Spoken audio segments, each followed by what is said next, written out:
तो जी दोस्तों अस्सलाम वालेकुम, वेलकम बैक हो गया सब दोस्तों को ईद मुबारक। तो दोस्तों आज है सेकंड डे ईद का। तो दोस्तों फ़र्स्ट डे तो बहुत मेहमान का आना जाना था, लेकिन मुझे टाइम नहीं मिला। लेकिन आज मैं आप दोस्तों से रेसिपी शेयर करूंगा, पेशावरी शनवारी की रेसिपी। और बीफ शनवारी की रेसिपी बहुत ही टेस्टी बनती है, घर में बनाने का आसान तरीका है। इसको आप जब भी बनाएं तो मेरे तरीके से बनाएं, चटपट तरीके से बनेगी और बहुत ही मज़ेदार बनेगी। और सुनाएं कैसी ईद गुजरी है, कैसा मज़ा आया है। और दोस्तों सब दोस्तों को हैप्पी ईद मुबारक। तो अल्हम्दुलिल्लाह चलें, आज की रेसिपी है शनवारी गोश्त की, और जो पेशावर में बहुत मशहूर होती है। तो आज हम घर पे बनाएंगे। इसका तरीका जो है बनाने का और इसके ट्रिक्स जो हैं, जो टिप्स हैं, जो वो नहीं बताते, वो आज मैं आपको बताऊंगा कि कम मसालों में इसको किस तरीके से बनाया जाता है। तो चलें फिर रेसिपी की तरफ बढ़ते हैं। लेकिन रेसिपी की तरफ बढ़ने से पहले आपने क्या करना है, चैनल को ज़रूर आपने एक दफ़ा सब्सक्राइब करके बेल आइकन को प्रेस कर देना है, अगर नहीं किया। अगर पहले से किया हुआ तो शुक्रिया, मेहरबानी, थैंक। तो चलें दोस्तों, बिस्मिल्लाहिर्रहमानिर्रहीम, देखते हैं हमें किन किन चीज़ों की ज़रूरत है शनवारी बीफ गोश्त बनाने के लिए।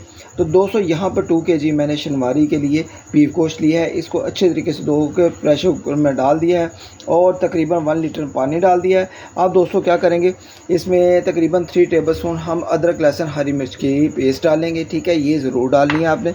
और इसके बाद कम मसालों में कैसे बनाना है ये भी आपको बताता हूँ।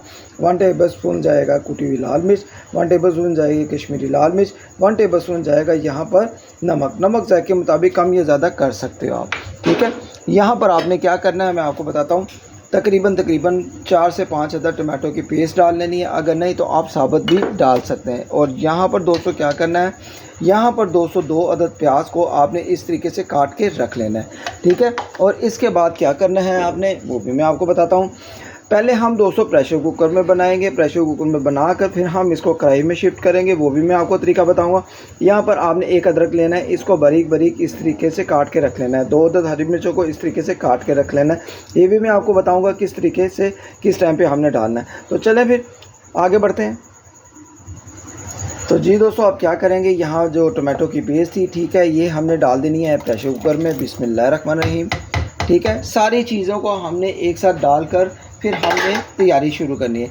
यहाँ पर जो प्याज था, ठीक है, 2 अदद, ये भी बिस्मिल्लाहिर्रहमानिर्रहीम, ये भी सारा डाल देंगे। ठीक है, और इसके बाद दोस्तों ये देखें, ये जो अदरक लहसुन हरी मिर्च की पेस्ट थी 3 टेबलस्पून, ये भी डाल देंगे। बिस्मिल्लाहिर्रहमानिर्रहीम। सारी चीज़ों को आपने एक दफ़ा डालकर प्रेशर कुकर में इसको कम अज़ कम 15 से 20 मिनट आपने प्रेशर कुकर में पका लेना है। 10 मिनट भी बहुत है दोस्तों। यहाँ पर ये देखें, ये जो मसाले हैं स्पाइसेस, ये भी मसालों को इस टाइम पे आके डाल देंगे। बिस्मिल्लाह। अब मैं आपको बताता हूँ, जब आपने गोश्त इसमें डालना है ना, तो गोश्त से ऊपर पानी होना चाहिए। ठीक है, गोश्त से नीचे नहीं होना चाहिए जब आपने प्रेशर कुकर को लगाना है। ये देखें 2 kg मेरा गोश्त था और ये तकरीबन इससे थोड़ा सा इतना ऊपर पानी है। ठीक है, आप दोस्तों क्या करेंगे, इसको ढक्कन लगाएंगे। तो जी दोस्तों मैंने यहाँ पर प्रेशर कुकर अब जो है लगा दिया है, आग को जला दिया है, सीटी ऊपर लगा दिया है। तो अब हम इसको तकरीबन 10 से 15 मिनट वेट करेंगे, फिर मैं आपको दिखाता हूँ। तो जी दोस्तों यहाँ पर प्रेशर कुकर की विसल जो है वो बजना शुरू हो गई है। और अब क्या करेंगे हम, इसको जब विसल स्टार्ट होती है तो इसको तकरीबन 10 मिनट के लिए पकाई होने देते हैं। अब हम इसको 10 मिनट और पकाई करेंगे, फिर हम इसको कढ़ाई में डिश आउट करेंगे। तो जी दोस्तों अब हम विसल को हटा देंगे। ठीक है, अब कम अज़ कम इसको 10 मिनट हमने पहले पकाई की, फिर 10 मिनट जब विसल हुआ 20 मिनट हो गए हैं। अब बिस्मिल्लाह करके हम इसको ऊपर से हटा देंगे। तो जी दोस्तों अब बिस्मिल्लाह करके हम प्रेशर कुकर का ढक्कन खोलेंगे। बिस्मिल्लाह। तो जी दोस्तों अल्हम्दुलिल्लाह हमारा जो शनवारी गोश्त है इसको अब हम चेक कर लेंगे एक दफ़ा। तो जी दोस्तों अब हम इस कढ़ाई में इसको शिफ्ट करेंगे।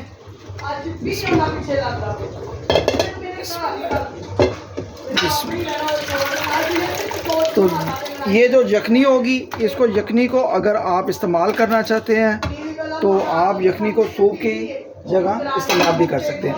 आज मैं बना रहा हूँ नए तरीके का।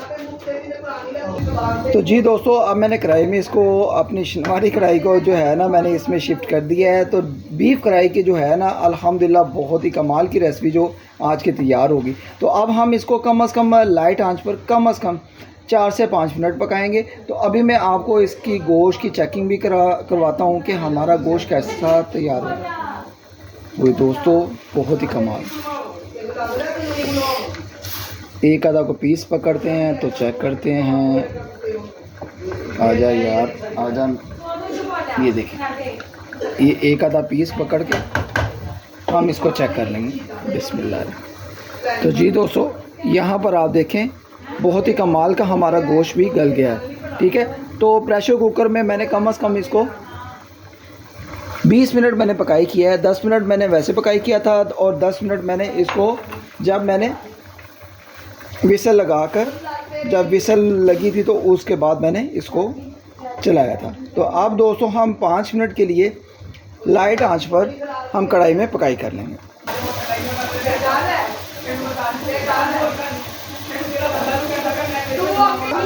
तो जी दोस्तों, यहाँ पर हमारी शनवारी कढ़ाई बहुत ही बेस्ट हमारी तैयार है। तो अब बिस्मिल्लाह करेंगे। यहाँ पर क्या करेंगे, अदरक और हरी मिर्चों को डाल देंगे। तो आज की शनवारी कढ़ाई आप दोस्तों को कैसी लगी है? शनवारी बीफ कढ़ाई बहुत ही टेस्टी, पेशावरी जैसी और बहुत ही टेस्टी घर में बनाने का तरीका मैंने आसान कर दिया। तो अल्हम्दुलिल्लाह अल्हम्दुलिल्लाह, आप घर बैठे ईद स्पेशल पे ये ज़रूर बनाएं। मैंने आज आपको जो ईद स्पेशल डे के लिए मैंने जो ये रेसिपी दी है, आप दोस्तों को अल्हम्दुलिल्लाह अल्हम्दुलिल्लाह भरपूर पसंद आई होगी।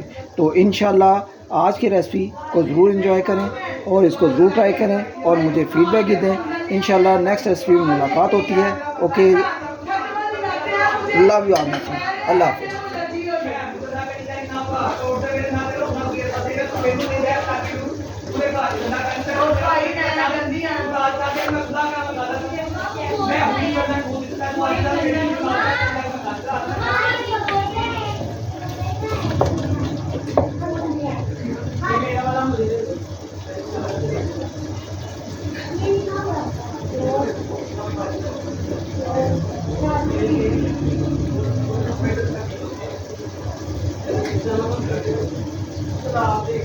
ओके गाइस, अल्लाह हाफिज़।